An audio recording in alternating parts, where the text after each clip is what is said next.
গতকাল শহীদ মিনারের সমাবেশ হয়ে গেল, অধিকার সমাবেশ। সেই সমাবেশে সশরীরে উপস্থিত হতে পারেনি নওশাদ সিদ্দিকী।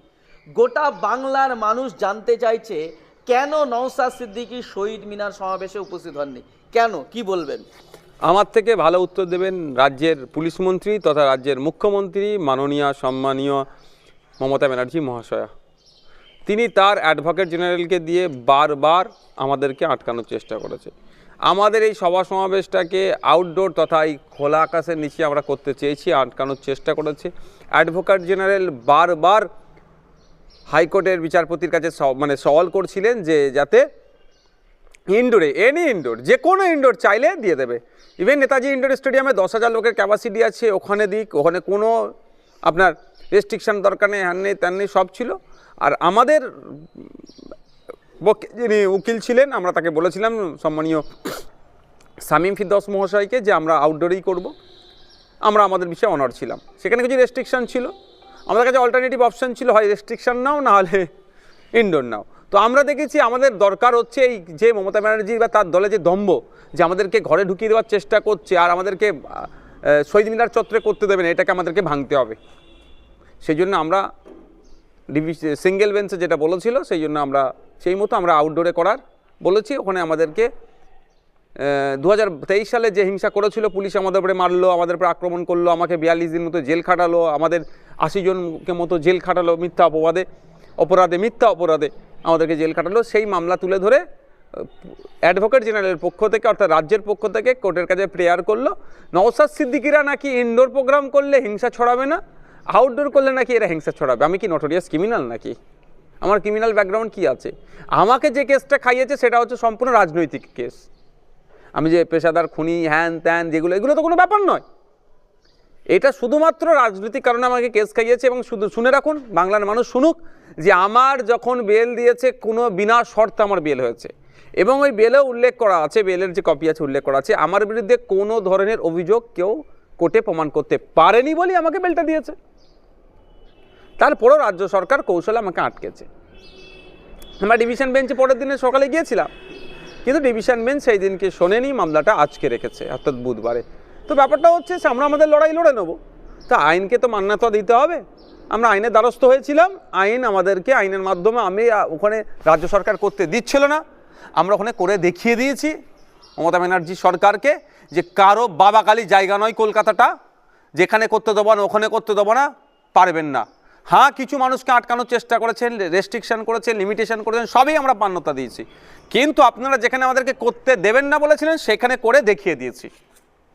এবং আমাদের রাজ্য সম্পাদক, আমি চেয়ারম্যান, আমাদের জেলার সভাপতি আব্দুল মালিক মোল্লা, আরও আমাদের রাজ্য কমিটির সদস্য আছেন সায়ন ভাই, অনেককে আটকেছে। তাও কী হয়েছে? প্রোগ্রাম হয়নি, সুপার সাকসেস হয়েছে প্রোগ্রাম। আর মানুষ দেখে নিয়েছে, যেখানে শুভেন্দু অধিকারী প্রতিনিয়ত মুসলিমদের সম্পর্কে যে ভড়কাওয়া ভাষণ দিচ্ছে, যে ভাষণে পশ্চিমবাংলার মধ্যে হিন্দু মুসলমানের মধ্যে মতনৈক্য একটা কোনো দুর্ঘটনা ঘটে যেতে পারে, তাদের ক্ষেত্রে এই ধরনের রেস্ট্রিকশন আমার হয়েছে বলে আমার জানা নাই। যদি জানা থাকে আপনারা বলতে পারেন। যে বিজেপির নেতারা সকাল সন্ধে মুখ থেকে বিষ উগলাচ্ছে, যেই বিষে এই সাম্প্রদায়িক সম্প্রীতির বাংলাতে সাম্প্রদায়িক সম্প্রীতি ক্ষুণ্ণ হতে পারে, বাড়িতে অস্ত্র রাখার নিদান দিচ্ছে। আপনারা জানেন বেলডাঙ্গাতে কয়েকদিন আগেই পানির কানেকশন বা পানিকে কেন্দ্র করে এক যুবক কিন্তু অস্ত্র দিয়ে তার নিকটস্থ আত্মীয় 34 বছর একজন মহিলাকে খুন করেছে। আবার এই সুকান্ত মজুমদাররা বাড়িতে অস্ত্র রাখার নিদান দিচ্ছে প্রকাশ্যে, অর্থাৎ যে গণহত্যার দিকে রাজ্যকে ঠেলে নিয়ে যাচ্ছে। দেশ তো যাচ্ছেই যাচ্ছে, আমরা দেখতে পাচ্ছি সারা দেশে কি চলছে বিজেপি পরিচালিত রাজ্যগুলোতে, অবিজেপি পরিচালিত রাজ্যগুলোতেও বাংলাতে কি হচ্ছে। এদের বিরুদ্ধে কোনো রেস্ট্রিকশন নাই, এদের বিরুদ্ধে কিছু মামলা নাই, এদেরকে আটকানোর কোনো চিন্তা ভাবনা নাই। নওশাদ সিদ্দিকীকে আটকাতে হবে, বিশ্বজিৎ মাইতিকে আটকাতে হবে, কারণ নওশাদ সিদ্দিকী মুসলমান, বিশ্বজিৎ মাইতি পিছড়ে বর্গের। আর এই যে দলটা তৈরি হয়েছে, দলিত আদিবাসী পিছড়ে বর্গের মুসলমান সহ যারা হিন্দু আছেন, তাদের অধিকারকে সুনিশ্চিত করার।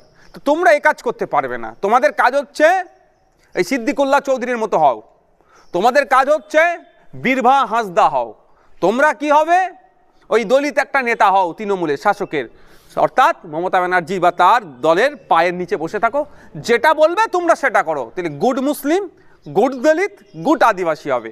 আর যখনই কোনো আদিবাসী একটা আওয়াজ তুলবে যে ফিফথ শিডিউল কেন জঙ্গলমহলে বা আদিবাসী এলাকাতে ইমপ্লিমেন্ট হচ্ছে না, Chotanagpur tenancy act, Santhal Pargana tenancy act নিয়ে যখনই একটা আদিবাসী আওয়াজ তুলবে তখন মাওবাদী হয়ে যায়, তারা তখন ব্যাড আদিবাসী হয়ে যায়। যখন দলিত তার অধিকারের কথা বলবে, দলিত যখন তার পিছিয়ে বর্গের হেভি অংশের হিন্দুর নবশূদ্র আপনার মতুয়া দলিতের কথা যখন তারা বলবে, তাদের স্বজাতির কথা যখন বলে, তখন কি হয়, এই সেই বাংলাদেশি ঘুষপেটিয়া বলে তাকে দেখে দেওয়া হচ্ছে। দলিত যখন তার এসসি কোটায় চাকরির কথা বলছে, রিজার্ভেশন ঠিক করে পাচ্ছে না, যখন আওয়াজ তুলবে তাকে দেখে দেওয়া হচ্ছে। আর মুসলমান যখন তার শিক্ষা ব্যবস্থা, তার কর্মসংস্থান, সাচার কমিটির সুপারিশের কথা যখন তুলছে, তখন হয় জঙ্গি বলে দেখে দাও, আর নাহলে প্রশাসনকে কাজে লাগিয়ে মিথ্যা মামলা দিয়ে তাকে দেখে দেওয়ার চেষ্টা করো। আইএসএফ কে এটা হচ্ছে, আইএসএফ একটা প্ল্যাটফর্ম, আইএসএফ একটা প্ল্যাটফর্ম। এই প্ল্যাটফর্মে এসে পারফর্ম করো। আপনার মুসলিম আপনার অধিকারের কথা বলতে পারেন নির্দ্বিধায়, আপনি দলিত আপনার অধিকারের কথা বলতে পারেন, আপনি আদিবাসী আপনার অধিকারের কথা বলতে পারেন, আপনি বিভিন্ন যে সমস্ত লোধা সবর জাতির যাদের উপর অত্যাচার হচ্ছে তাদের অধিকারের কথা বলতে পারেন। এখানে কোনো টিউনিং করার জায়গা নাই। আমরা দেখেছি তো পশ্চিমবাংলার বিধানসভায় 60-এর অধিক এসসি কমিউনিটির বিধায়ক আছে। দুর্ভাগ্যের বিষয়, অনেকের মুখ বুঝে থাকে, ফেক এসসি সার্টিফিকেট কেন ইস্যু করা হয়েছে সেটুকু বলতে তারা পারে না। 18টা, 1 মিনিট আমি শেষ আপনি বলবেন, 18টার ওপরে 18টা সম্ভবত এসটি কমিউনিটির বিধায়ক আছে। একবারও মানে তাদের যে দেউচাতে আদিবাসীদেরকে উচ্ছেদ করে প্রমোটারদের বা শিল্পপতিদের পুঁজিপতিদের হাতে ওই জায়গাটা তুলে দিচ্ছে, এই কথা বলার সাহস দেখাতে পারে না অনেকে। দুর্ভাগ্যের বিষয়, সেখানে আইএসএফ প্ল্যাটফর্ম দিচ্ছে। দলিত, আদিবাসী, মুসলমান, পিছড়ে বর্গের সহ মানুষের অত্যাচারের কথা তুমি বলতে পারো এখানে নির্দ্বিধায়। আপনি দলিত, আপনাকে টাইম দেওয়া হচ্ছে 10 মিনিট, আপনি 10 মিনিট দলিত দলিত দলিত দলিত করে চিৎকার করুন, পেছনে কেউ টিউনিং করবে না। আপনি আদিবাসী, আপনাকে 10 মিনিট টাইম বরাদ্দ করা হয়েছে, আপনি 10 মিনিটে আদিবাসীর সমস্যা আদিবাসীর অভিযোগ তুলুন, আপনাকে পিছনে কেউ টিউনিং করবে না। আপনি মুসলমান, আপনাকে বলতে দেওয়া হয়েছে মাদ্রাসা শিক্ষা নিয়ে, আপনি 10 মিনিট ধরে মাদ্রাসা শিক্ষা বা মুসলমানদের সাথে যে বঞ্চনা হচ্ছে, শিক্ষা, স্বাস্থ্য, কর্মসংস্থানের যে সমস্যা, সেটা আপনি বলুন, পেছনে কেউ টিউনিং করবে না। অর্থাৎ আপনাকে এই মঞ্চ দেওয়া হয়েছে, এই মঞ্চ থেকে আপনি আপনার অধিকারের কথা বলবেন। এই জন্যই আইএসএফকে আটকাতে হবে, আইএসএফের লিডারদেরকে আটকাতে হবে। এই জন্য কুচক্রান্ত করেছে। দুর্ভাগ্যের বিষয়, আমরা যে রিলিফ পাওয়ার আশা করেছিলাম ডিভিশনে গিয়ে, ওই দিনকে পাইনি। তবে এটা আমরা সুরাহা করব।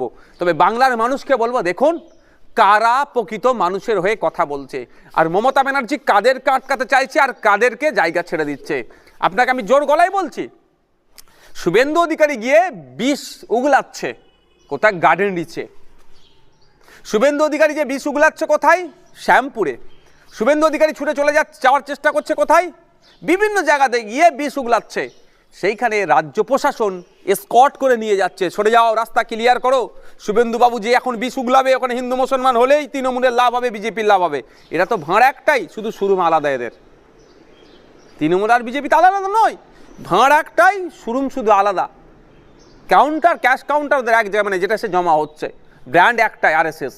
তো সুতরাং এদের দুদিনের মধ্যে ভাগ করে নিতে হবে। রাজ্য প্রশাসন রাস্তা ক্লিয়ার করে আগে যাতে শুভেন্দুবাবু পৌঁছাতে পারে তার চেষ্টা করছে। আর নওশাদ সিদ্দিকীদেরকে, যারা দুটো সম্প্রদায়ের মধ্যে সেতু বন্ধনের কাজ করছে, যে ভুল বুঝাবুঝি বিজেপি চেষ্টা করছে দুটো সম্প্রদায়কে দূরে সরিয়ে দেবার, আইএসএফ সেটাকে কাছে আনার চেষ্টা করছে। ভোটটা বড় কথা নয়, দুটো সম্প্রদায়ের মধ্যে যদি মিল মহব্বত থাকে, ওই সম্প্রদায়ের মধ্যে যদি ভাইচারা থাকে, তাহলে রাজ্য দেশ এগিয়ে যাবে। আর বিজেপি চাইছে সম্প্রদায়ের মধ্যে বিভেদ করে দাও, শুভেন্দুবাবুরা চাইছে হিন্দু মুসলমান করলেই ভোটে তাদের লাভ হবে। দুটো তৃণমূল আর বিজেপি, কেউ শাসকে কেউ অপোজিশনে, এটা দখল করে রাখবে, আর বলার লোক থাকবে না। এটা তার চক্র। এটা সেই জায়গায় যখন আমরা আটকানোর চেষ্টা করছি, আমরা জাতীয় ঐক্য গড়ে তোলার চেষ্টা করছি, রাজ্যের মধ্যে ঐক্য গড়ে তোলার চেষ্টা করছি, শ্রমজীবী মানুষের কথা বলছি, কৃষকের কথা বলছি, ছাত্র যুবর কথা বলছি, তখনই আমাদেরকে আটকাতে হচ্ছে। আমরা যখন আমার বোন তিলোত্তমার কথা বলছি, আমি অন ক্যামেরা বলছি, আমার বোনের ইনসাফ এখনো হয়নি। হ্যাঁ, আপনি বলতে পারেন সঞ্জয় রায়কে করেছে, কোর্টের কিছু করার নেই। জজের চেয়ারে যিনি বসে থাকবেন, কারো মুখ দেখে তিনি বিচার করতে পারেন না, তিনি এভিডেন্সের ওপরে বিচার করবেন। যারা এভিডেন্স প্রোভাইড করেছে তারা আমি মনে করছি অসত্য দিয়েছে, অনেক কিছু লুকিয়ে রেখেছে। কারণ যখন সন্দীপ ঘোষ আর টালা থানা ওসিকে গ্রেফতার করেছিল, কি বলেছিল? লার্জার কনস্পিরেন্সি আছে, অনেক কিছু কারণ দেখিয়েছিল, সেগুলো কোথায় গেল? সব থেকে বড় কথা, সিসিটিভি ফুটেজে যাদের যাদের এসেছিল তারা কোথায় গেল? আর একদম সহজে বলছি, রাজ্য সরকার, রাজ্য প্রশাসন যে তৎপরতা দেখাচ্ছিল ওই দাহ করার সময়, মানে 2-250 প্রায় বললো নাকি পুলিশ দিয়ে, নির্যাতিতার পরিবারের কথা শুনলাম, 2-250 পুলিশ দিয়ে শ্মশানটাকে, মানে এটাকে ঘিরে দাহ করতে হলো কেন? এই তৎপরতা কেন? কিছু তো ডাল মে কুছ কালা হয়। তো আমার এই নির্যাতিতা বোনের জন্য আমরা আওয়াজ তুলছি। গতকালকে যে 3000 লোকের আমরা ক্যাপাসিটি করেছিলাম, সেখানে আপনারা দেখেছেন কোর্টের মান্যতা নিয়ে আমরা করেছি। কোর্ট যে গাইডলাইন দিয়েছে, আমাকে যেতে বারণ করেছে, আমি যাইনি, বলেছিল নিজের জুডিকশনে থাকতে, সেখানে ছিলাম আমি। তার বাইরে আমাদেরকে যাদেরকে যে নির্দেশনা দিয়েছে তারা আমরা একটাও বাইরে যাইনি। লোক থেকে শুরু করে সবটাই আমরা সেই মধ্যে রেখেছি। ওখানে আমরা দাঁড়িয়ে শপথ করিয়েছি আমরা কি, আমার নির্যাতিতা তিলোত্তমার পরিবারের সাথে আমরা থাকবো যতদিন না ইনসাফ পাচ্ছে। ফলে অসুবিধা হচ্ছে, এই জন্যই নওশাদ সিদ্দিকীকে আটকাও। আমি তো যেতে চাই, আমি যেতে চাইবো না, কিন্তু আমাকে আটকেছে কে? রাজ্য প্রশাসন। একটা কথা বলছি, কারো গায়ে লাগতে পারে, পশ্চিমবাংলার মুসলমানদের আওকাত মমতা ব্যানার্জি বোঝাচ্ছে। পশ্চিমবাংলার যে সমস্ত নেতারা আছেন, ধর্মীয় নেতা, সামাজিক নেতা, রাজনৈতিক নেতা, বিভিন্ন পরিচয় আছে, আহলে হাদিস, তাবলিগ, বেরেলি, ফুরফুরাওয়ালা, দেওবন্দি, বিভিন্ন মতদর্শের যারা যেভাবে আছেন, কেউ তৃণমূল, কংগ্রেস, সিপিএম, বিজেপিও যে সমস্ত মুসলমান নেতা আছেন, গুটি কয়েক আছে, শুধু ওই ভোটের সময় সামনে নিয়ে আসে, ভোটের সময় প্রার্থীও দেয় করে না এদেরকে। 42টা প্রার্থী দিল রাজ্য লোকসভাতে, একটা মুসলমান নেই। 294-এর মধ্যে একটা না দুটো ছিল মুসলমান।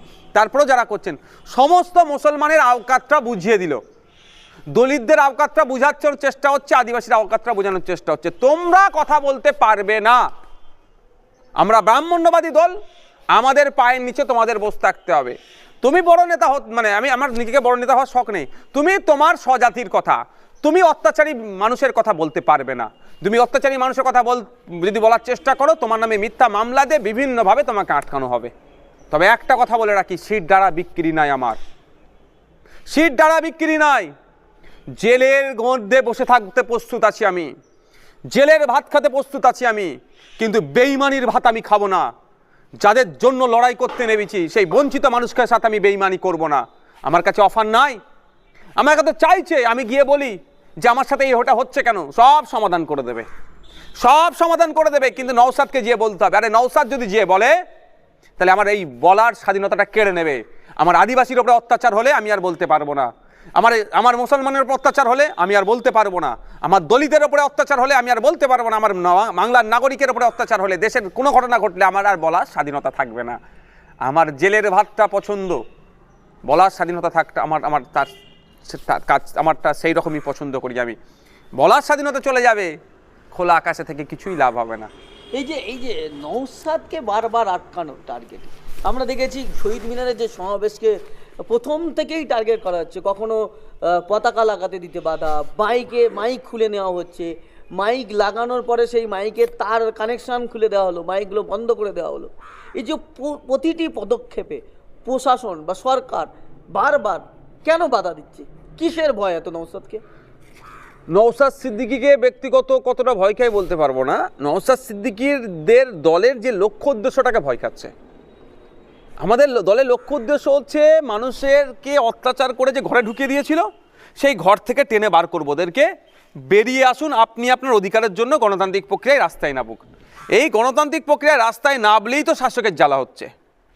আজকে আপনারা বলুন, হাওড়া জেলার গঙ্গার এপার ওপার, মানে অর্থাৎ মেটিয়াপুরেও যারা হাওড়া জেলাতে, এমন শয়ে আমি উস্তাগার দেখিয়ে দেবো। একটা সময় যারা 20 জন 25 জন কম করে লোক রেখে কাজ করতো, তারা আজকে টোটো চালাচ্ছে, চায়ের দোকান করেছে, বিরিয়ানির একটা ছোট্ট দোকান করে চলছে, তাদের সংসার কোনো মতেই চলছে। তাদের সাথে অন্যায় হয়েছে। রাজ্য সরকার সেই সমস্ত উস্তাগারগুলোকে, যাদের ম্যাক্সিমাম মুসলমান আর বাকি অংশটা পিছড়ে বর্গের হিন্দু, তাদেরকে মূল স্রোতে নিয়ে আসার জন্য কি প্রকল্প দিয়েছে? তাদেরকে কিছু প্রজেক্ট দিয়েছে। যে জরি শিল্প হাওড়া জেলা বিখ্যাত, আজকে জরি শিল্প হাওড়া জেলায় ধ্বংস হয়ে গেছে। এই জরি শিল্পের সাথে যারা সমস্ত মানুষ যুক্ত আছে তাদেরকে কিছু প্রকল্প দিয়েছে? কিছুই দেয়নি। আর আমাদের বক্তব্য তাদেরকেও সরকারকে দায়িত্ব নিতে হবে। যখনই কথা বলছি তারা রাস্তায় নামবে, তারা তাদের অধিকারের কথা বলছে যে নবান্নতে তুমি বসে আছো, নবান্ন তো গার্মেন্ট হাব তৈরি করার জন্য তৈরি হয়েছিল, বস্ত্র শিল্পের জন্য এটা একটা পাইলট প্রজেক্ট হয়েছিল, আপনি কেটে নিয়েছেন, আমাদের মুখের রুজি আপনি কেটে নিয়েছেন। যখন শুনছে তারা মমতা ব্যানার্জি এই দ্বিচারিতাকে ধরবে, ফলে কি হচ্ছে, মানুষ যুক্ত হচ্ছে আইএসএফকে আটকাও, আইএসএফকে আটকাতে পারলেই লাভ হবে, আইএসএফকে আটকালে ওদের লাভ, জনগণের কি জানতে পারবে না। কিন্তু আইএসএফ তো ঘরে বসে থাকার জন্য নয়, আইএসএফ রাস্তায় থাকার জন্য তৈরি হচ্ছে। আইএসএফ রাস্তা মানুষের যে মানুষকে ঘরে ঢুকিয়ে দিচ্ছে তাকে বার করে নিয়ে এসে তার অধিকারের জন্য সোচ্চার হওয়ার জন্য হয়েছে। ফলে আইএসএফকে আটকাতে হবে। ওই মাইক বলছেন, এ বলছেন, আন বলছে, তার ও দেখুন এই ধরনের নোংরামি অনেক কালকে করেছে। আপনি ওটা বলছেন ইচ্ছাকৃতভাবে কলকাতাতে আইএসএফের যেদিক থেকে গাড়িগুলো ঢুকছে ইচ্ছা করে করে সিগন্যাল জাম করেছে, ইচ্ছা করে করে সিগন্যাল জ্যাম করেছে যাতে দেরিতে আসে মানুষজন। আমাদের লিমিটেশন ছিল দেরি, কি বলবো আর, সবটাই বিচার ব্যবস্থার মধ্যে ছিল।